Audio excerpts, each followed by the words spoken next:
All right, so we have our final set of processes going into this week, our final injury report.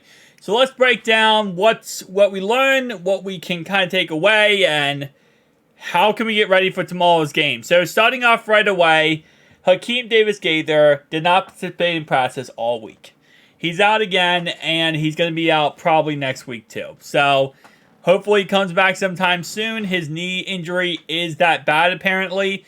And yeah, it sucks too because, again, as I always say, he's a nice rotational piece. And it's nice to have him in there instead of having Devin Harper in there.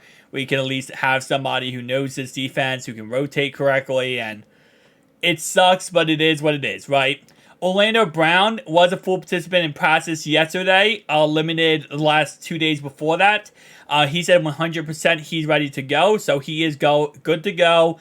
Everything is fine there. He feels healthy. He feels like he can play at the top level, which is good because we don't have to worry about rotating him or anything because he feels like he can, play the top level and be consistent for us in this game. Devin Harper is also full participant in practice, so he's also ready to go. He was all week, even though he has a hamstring injury. He is ready to go, no problem at all. Next guy on this list is Josh, who had a toe injury. He was full participant in practice all week. And our last guy we talked about was Chase Brown, which is still disappointing that he's out with a hamstring. And right now he's considered week to week, not even day to day. He's considered week to week right now with his injury, which means that this injury is worse than we initially thought it was. And it sucks so much because going into Wednesday's practice, it was kind of said by the coaches that, hey, listen, this guy's going to get a bigger workload. He's going to get more time with the football. We're going to see how he plays. And so far this season, he's only played 7 snaps, right? So the potential was like, wow, there was unlimited potential what he could be and what we could get out of him. Now, of course, some people allude this down below, and it's true that, listen, he didn't really do anything, if we really think about it here, so far this season, right? He played 7 snaps, but he hasn't done anything. So, yes, it's not like we're losing anything. It's really just the loss of potential that what he could have been and what we drafted him to be. Is like we finally said, you know what, we're going to start utilizing this guy that we drafted. And then the second we start utilizing him, out, he's hurt. Hamstring. Week-to-week basics. So that's why it sucks, right? Because we know what we're going to get out of Joe Mixon, right? Who is a starting running back, right? That's no doubt about it. But for the backup, where he would be slotted in, we know what we're going to get out of Trevion Williams. We know Trevion Williams' upside. We know his downside. We know what he, is going to give us. We know what Chris Evans is going to give us, right? Chase Brown was kind of the wild card. He was a wild variable. We didn't know what he was going to give us. Well, yes, you could say, well, I think he would have came in and did what he did so far with those 7 snaps. Really nothing at all. He has 1 catch and 1 run, and it went 0 yards. So you could make that argument, but I think, it's the hidden potential of what he could, be. And again, there's a reason why we drafted him in the 5th round. We could have taken a tight end on that pick, but instead we took, Chase Brown. And that tight end class was very nice. So there was still a lot of good tight ends available at the 5th round. But, it is what it is, right? We took Chase Brown because we saw the upside. We saw the chances. The reason why he dropped in the draft a lot was because he fumbled in college. It is what it is. All right, so for their side, Deebo Samuel is officially out. Done. No Deebo Samuel. Trey Greenlaw, full participant in process, ready to go. Not a problem at all. Brock Purdy. He's questionable for this game. He was a full participant in process on Friday. A limited participant in process on Thursday. And then obviously did not participate in process on Wednesday.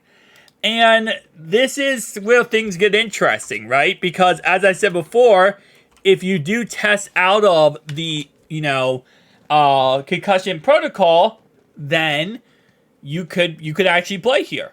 And according to ESPN, Purdy could clear concussion protocol as of today and play tomorrow. So chances are he's going to play. Because as long as he passes concussion protocol today, the guy's going to be out there tomorrow. And this was the kind of thing going into this game where it's like, oh yeah, there's no Brock Purdy, but at the same time, this isn't an injury where it's like, he messed up his shoulder, or he messed up his leg, or he messed up his arm. This is concussion. And, well, yes, at the same time, there was a chance he wasn't going to play. And probably a good chance he wasn't going to play. Because, the concussion protocol it's hard to test out of, right? You have to go through 3 different tests on 3 different days. You have to go through a whole process. And it's not like it's simplistic, right? Because they want to make sure that you're not playing with a concussion, because that could affect you for this year, for your life. I mean, it could be brain damage. CTE is something that they really care about. And so, is he going to play? If he passes protocol today, he will. If he doesn't pass protocol today, no, he won't. He'll still be in concussion protocol. So, concussion protocol, again, at the end of the day, it could last 2 days, 3 days. It could last the equivalent of 2 or 3 weeks, right? It could last a month, depending on how bad the hit was. So, we'll have to wait and see on that one, but it's either Brock Purdy or we're going to be playing Sam Darnold. Trent Williams did not participate in practice all week long. He's listed as questionable, a game time decision here. I don't think he plays. Again, did not participate in practice all week long. I'm going to look up his official game status, see what they say about him. Brock Purdy is a full go on track to start on Sunday. Again, that is if he passes concussion protocol.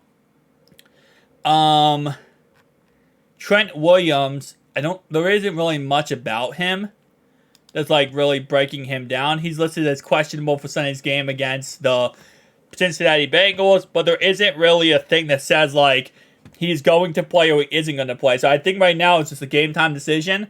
They'll see how he's feeling before the game and whether or not he feels like he can go for the game.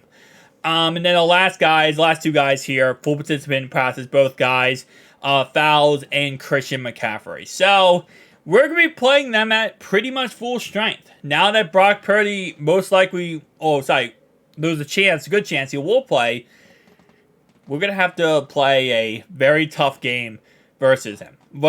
And, that's what we expected, right? We didn't expect to get a freebie. They got no Deebo Samuel, and that's our benefit here. But for a lot of people, and this is actually a correct statement here, I feel like, a lot of people was like, well, Sam Darnold might be a little bit better than Brock Purdy in certain categories. And I think he is. Right? I think every quarterback has their own separate things that they're good at / really benefit from, right? And I think Brock Purdy has things that he's good at, and I think Sam Darnold has things he's good at. So it is what it is, At the end of the day, whether it was Sam Darnold or Brock Purdy, it was going to be the same concept in the end there, that we were going to play, a Kyle Shanahan-led quarterback, and it didn't matter if it was, Brock Purdy, Sam Darnold, or me out there. I probably could have went out there and put up some yards with Kyle Shanahan. Kyle Shanahan's that good of a coach. He can make anybody pretty much usable at quarterback. So, it is what it is. Tell me down below your thoughts and opinions, guys. I'll see you guys in the next one. Peace.